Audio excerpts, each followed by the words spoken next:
El llanto que Dios escucha, basada en Mateo 2, del 16 al 18.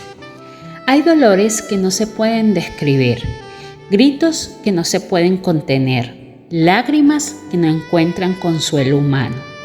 Cuando el alma grita por una pérdida, por una injusticia o por el sufrimiento de los inocentes, parece que el cielo guardara silencio, pero esto no es así. Aun cuando parece que todo se rompe, hay un Dios que escucha cada llanto y sostiene cada lágrima en sus manos. Mateo 2 del 16 al 18 relata uno de los momentos más oscuros de la infancia de Jesús, la matanza de los niños inocentes en Belén. En la historia del nacimiento de Jesús no todo fue gozo, incienso y canciones de ángeles. También hubo llanto, un llanto profundo, materno y sagrado. El llanto de Raquel, representando a tantas mujeres, familias y personas que han tenido que llorar por pérdidas injustas. Y en medio de ese llanto, Dios no se queda en silencio. Él escucha, Él ve y Él se mueve con compasión. Esta es una reflexión para quienes han perdido algo, para quienes han llorado, para quienes necesitan recordar que su dolor no ha pasado desapercibido. Pero primero debemos entender el contexto histórico. El Evangelio de Mateo fue escrito principalmente para una audiencia judía, con el propósito de presentar a Jesús como el Mesías prometido.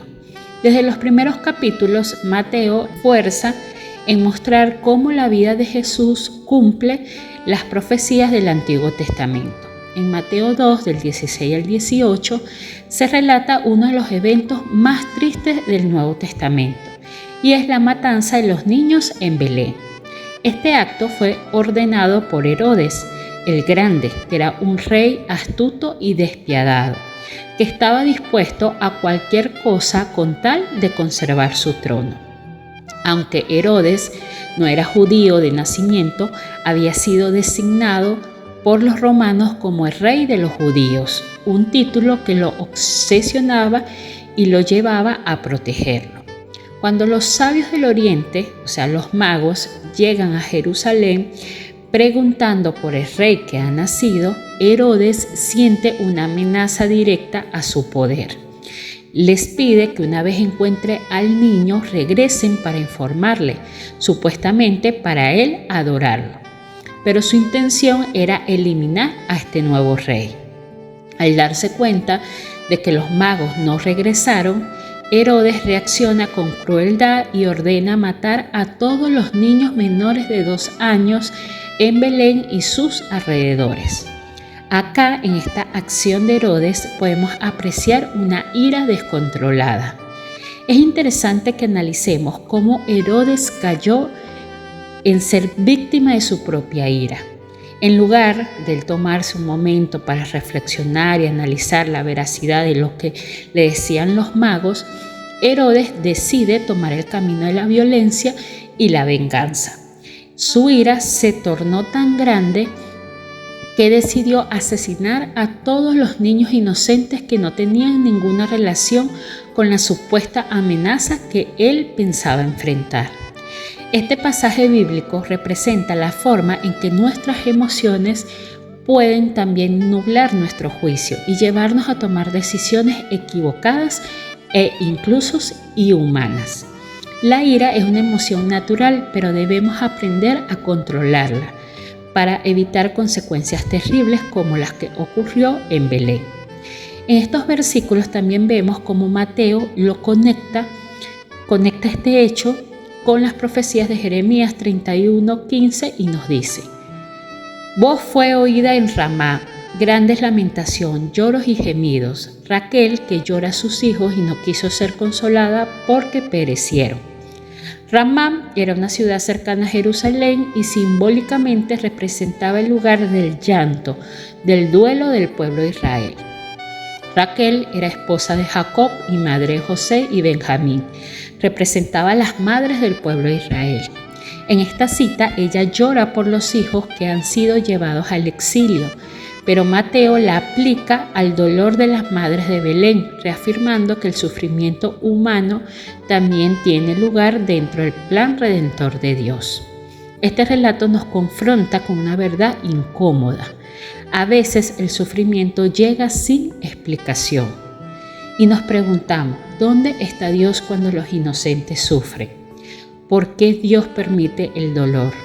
Son preguntas humanas que nacen de nuestro quebranto. Y aunque no hay una respuesta simple, sí hay una revelación poderosa y Dios no ignora el dolor. Jesús no vino a evitar el sufrimiento, Él vino a redimirlo. Su nacimiento ocurre en un contexto de amenazas, violencias e injusticia. Él mismo será un refugiado cuando José y María escapan a Egipto. Desde el inicio de su vida, Jesús se identifica con aquellos marginados, con los perseguidos y con aquellos que lloran. El llanto de Raquel es el llanto de todas esas madres que han perdido a un hijo, de los padres que han visto partir a sus hijos por enfermedades, de la violencia, de la migración o de la injusticia. Es el llanto de quienes han sido arrancados de los que aman. Es nuestro llanto. Pero este llanto no queda sin respuesta. Jesús crece, ministra, sana, abraza y finalmente muere para restaurar todo lo que el pecado y el dolor destruyeron. La historia de la redención no borra el llanto, pero sí le da sentido. No elimina la herida, pero promete sanarla con un amor eterno. Raquel llora, pero en el mismo capítulo de Jeremías donde se cita su llanto, Dios da una promesa. Reprime el llanto tu voz y de las lágrimas tus ojos, porque salarios hay para tu trabajo y esperanza hay también para tu provenir, dice Jehová. Eso está en Jeremías 31, al 16 y al 17. El dolor no es el final. Dios siempre tiene la última palabra y esa palabra es esperanza. Quiero que reflexionemos sobre estas preguntas. ¿Qué pérdidas o heridas estás todavía activas en tu corazón que necesitan ser entregadas a Dios? ¿Has sentido que Dios ha guardado silencio en medio de tu dolor? ¿Cómo cambia tu perspectiva al saber que Él también lloró? ¿Qué significado encuentras en saber que Jesús fue perseguido desde su nacimiento? ¿Hay alguien a tu alrededor que esté llorando como Raquel y necesite tu consuelo? ¿Cómo podemos aplicar estas enseñanzas a nuestra vida? Este pasaje nos invita a reflexionar sobre nuestras propias historias de dolor. Todos hemos vivido pérdidas, personas, sueños, estabilidades y salud. Y muchas veces sentimos que esas experiencias nos dejan un vacío o una área rota. Sin embargo, en Jesús encontramos un Dios que no solo nos comprende, sino que ha pasado por ahí también. Un Dios que fue refugiado, perseguido, rechazado y finalmente crucificado.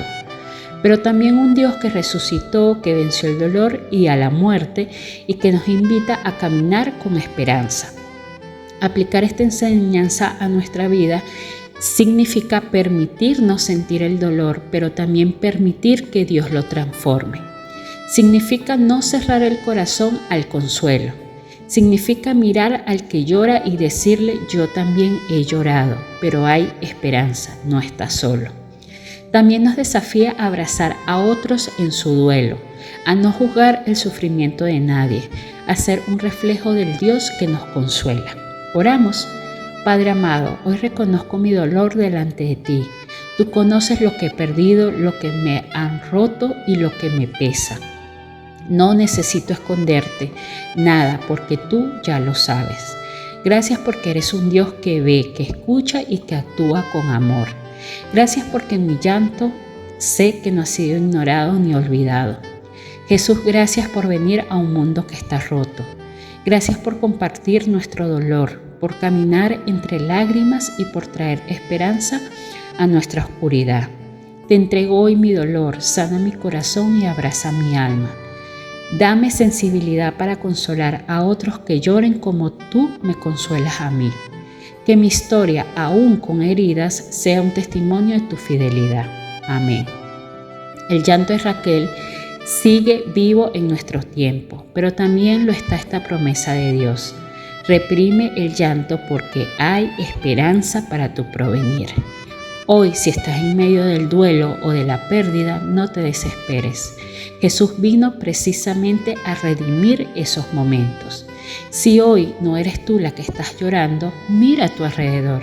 Seguro hay una Raquel cerca. Escúchala, abrázala, ora por ella. Sé la voz de esperanza que les recuerde que Dios escucha cada una de sus lágrimas y que en Cristo ninguna se derrama en vano. Que tengas un hermoso y bendecido día.